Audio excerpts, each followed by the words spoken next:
هنا تعرفوا بأن النظام الجزائري يعيش أزمة كبرى مع هذا الإعلان. لهذا قلت لكم راح يكون ما قبل 14 ديسمبر وما بعد 14 ديسمبر 2025 مرة أخرى. كل ما يحدث من أكبر أسبابه هو النظام الجزائري، عنصريته، ما ارتكبه في حق منطقة القبائل منذ 1962، الاغتيالات، القمع، السجن، نفي الهوية الأمازيغية، هو ما أوصل اليوم هذه المنطقة وجزء كبير منها إلى أنها تتبنى قضية استقلال منطقة القبائل.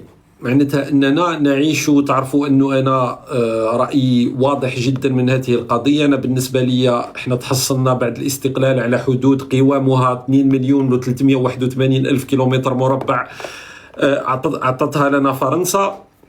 أنه منطقة القبائل كانت هي الثورة التحريرية في حد ذاتها، يعني هي المعقل التاريخي للثورة التحريرية. أنه هذا التقرير المصير اللي حصلنا عليه في 1962 كان لأنه منطقة القبائل هي من تحركت، منطقة القبائل هي من نظمت، منطقة القبائل هي من قدمت الغالي والنفيس. يعني وحتى فرحات مهني اللي كنتوا تسمعوه أعلن استقلال منطقة القبائل هو من عائلة يعني ثورية والجد تاعو شهيد، يعني القضية الأب تاعو عفوا.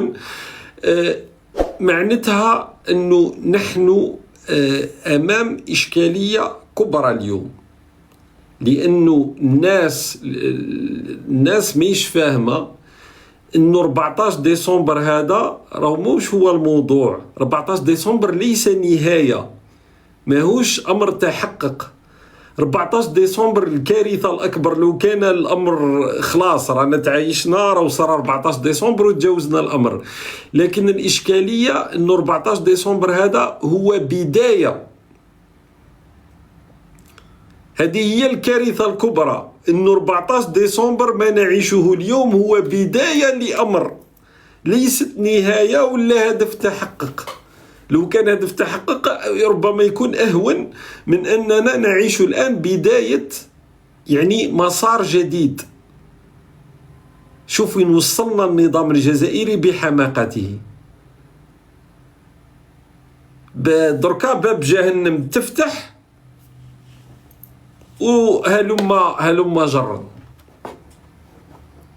هذه هي الكارثة. راني قلت لكم أنه ما نعيشه اليوم الناس تقريبا الأغلبية الساحقة راهي ما فهماش بأننا نعيش بداية أمر. ما أنصار النظام راهو يقول لك راهو ما كان والو، راهو لا لا لا، هذه بداية أمر. لا تعرفوا بأنه القضية هذه بدأت تأخذ زخم. إذا كنا نتكلموا على فرنسا وتعرفوا الأهمية الكبرى تاع فرنسا، صار هذه القضية تأخذ اهتمام كبير بعد الأزمة الكبرى اللي افتعلها النظام الجزائري مع فرنسا، الاستفزازات الفارغة. معناتها أنه صارت وكأنه هناك طبقة سياسية أيضا في فرنسا تريد الانتقام من النظام الجزائري. فرنسا مهما كان بلد عنده وزن كبير صارت تأخذ اهتمام في كثير من دول العالم. بطبيعة الحال لازال ليس هناك. لهذا قلت لكم الآن راح يبدأ مسار البحث عن دعم دولي من دول. هذه هي الأهمية تاع الإعلان هذا الأحادي ولا على استقلال منطقة القبائل.